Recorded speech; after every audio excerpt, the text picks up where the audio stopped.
San Manuel, Blazing Glory, HIRIE in the house. How you doing? How are you? Great, doing good, thank you. Introduce yourself. How's it going? I'm Chris, the sax player. There you go. You can't do it without the sax. Gotta have it. And I don't know if you know, this is hallowed grounds. This is where they had the US Festival back in the 80s. That's when they built this grounds. They had 300,000 people out here. It's crazy. Yeah. David Bowie, The Clash, U2, all the greats. Wow. So these grounds have seen some good vibrations. I know. It's a lot of great spirits out here.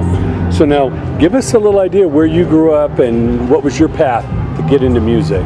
I grew up in Hawaii, and reggae was just a really big part of the culture out there, and the radio scene and everything. So I grew up learning how to play music and started performing, at a young age, and put the band together 3 years ago in San Diego when I met Chris, actually. Wow. Yeah. San Diego. So you got Cali, you got Hawaii, you got Jamaica, you got it all in the mix. That's beautiful. Now, I'm sure you've done some outdoor shows.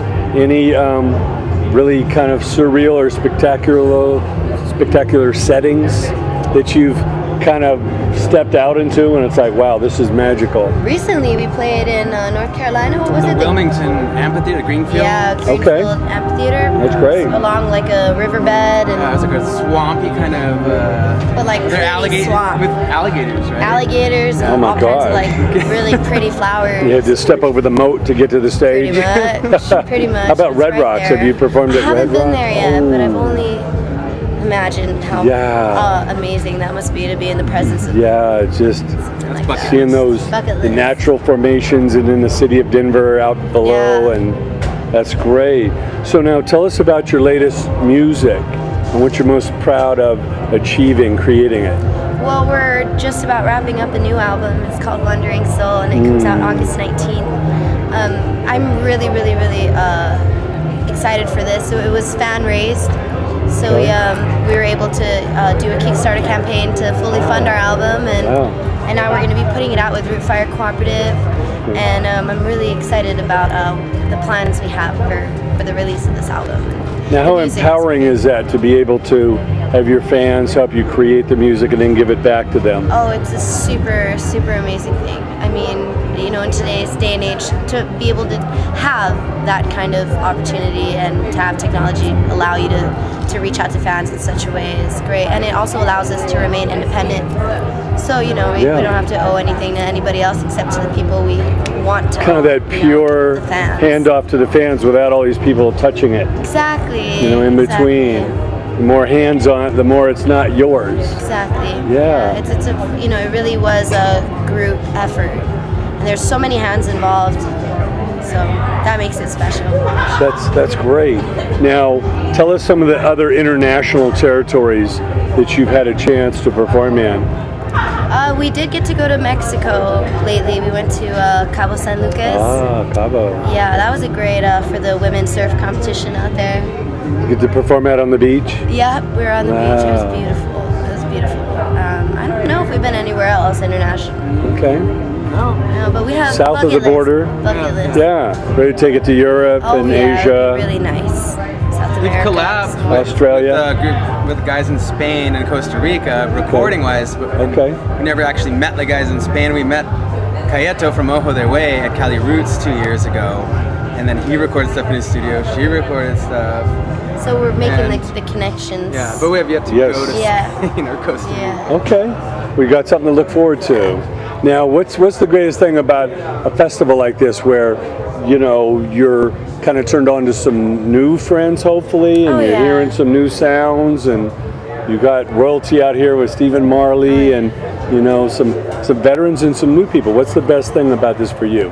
Probably just the merger of that, being able to mingle between, a freshie and somebody who's been in the scene for a long time, and seeing that they're really humble and sweet, and to get to know these artists on a personal level is an experience in itself, if not the best experience, being backstage and getting to meet, Stephen Marley, and all the artists, really. I mean, we're really big fans fans of a lot of people on the roster. So it's nice to get to even just see them in passing, but Sure.